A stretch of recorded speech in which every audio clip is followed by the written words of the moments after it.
नमस्कार. आपल्या उजनी धरण अपडेट न्यूज चॅनलमध्ये आपल्या सर्वांचं मनापासून स्वागत.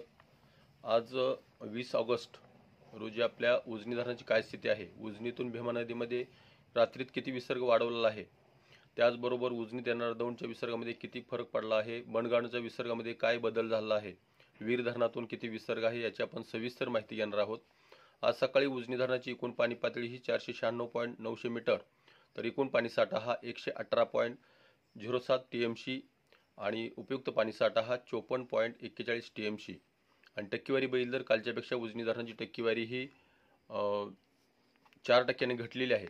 काल रात्री 105% असणार उजनी धरण आता 101.25% आलेलं आहे. आणि दौंडचा विसर्ग बघितला तर दौंडच्या विसर्गामध्ये मोठ्या प्रमाणात वाढ झाली आहे. रात्री 8,991 क्युसेक असणारा विसर्ग तो सध्याला 27,456 एवढा झाला आहे. बंडगाणच्या विसर्गामध्येही मोठ्या प्रमाणात वाढ होताना दिसते. एक तासाला त्यामध्ये मोठ्या प्रमाणात वाढ होते, कारण वरच्या धरणातील खडकवासला आणि पवना धरणातून मोठ्या प्रमाणात विसर्ग चालू केलेला आहे. खडकवासला धरणातून जवळपास 35,000 क्युसेकचा विसर्ग आहे आणि पवना धरणातून 20,000 क्युसेकचा विसर्ग आणि इतर धरणाची आकडेवारी आपल्याला 8:30च्या नंतर कळेल, त्यावेळेस आपण सविस्तर आकडेवारी आपण देणार आहोत.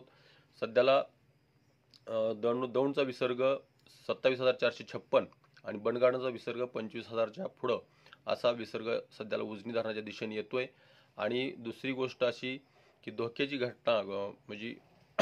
घंटा अशी आहे, उजनीतून मोठ्या प्रमाणात पाण्याचा विसर्ग चालू केला आहे. काल दुपारी 12 वाजल्यापासून रात्री 11 वाजल्यापर्यंत 5,000 क्युसेकनं चालू केला विसर्ग तो 75,000 क्युसेकवर थांबलेला आहे. म्हणजेच उजनीतून भीमा नदीमध्ये 76,000 क्युसेकचा विसर्ग येतोय आणि वीर धरणातून जवळपास 35,000 क्युसेकचा विसर्ग नीरा नदीमध्ये येतोय. दोन्हीचं एकत्रित विचार केला तर संगममध्ये 1,10,000च्या पुढं विसर्ग होण्याची शक्यता नाकारता येत नाही.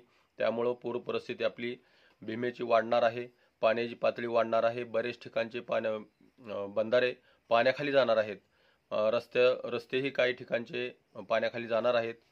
तर शेतकऱ्यांनी नागरिकांनी काळजी घेण्याची गरज आहे. सध्याला उजनीतून बोगद्याद्वारे 400 क्युसेक्स, दहेगाव उपसा सिंचनमधून 80 क्युसेक्स आणि सिनामाडा उपसा सिंचनमधून 180 क्युसेक्स एवढा विसर्ग फक्त चालू आहे. पॉवर हाऊसचं 1600 आणि कालवा पूर्णपणे बंद केलेला आहे.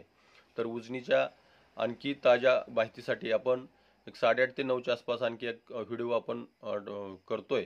त्यामध्ये सर्व धरणाची सर्व आकडेवारी, किती पाणी कोणत्या धरणातून सोडलेलं आहे, बनगाणच्या विसर्गामध्ये किती वाढ झाली आहे, दौंडच्या विसर्गामध्ये किती वाढ झाली आहे याची आपण सविस्तर माहिती देणार आहोत.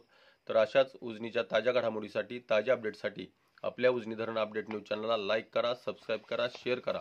उजनी धरण अपडेटसाठी बेंबळेहून सिद्धेश्वर शिंदे. धन्यवाद.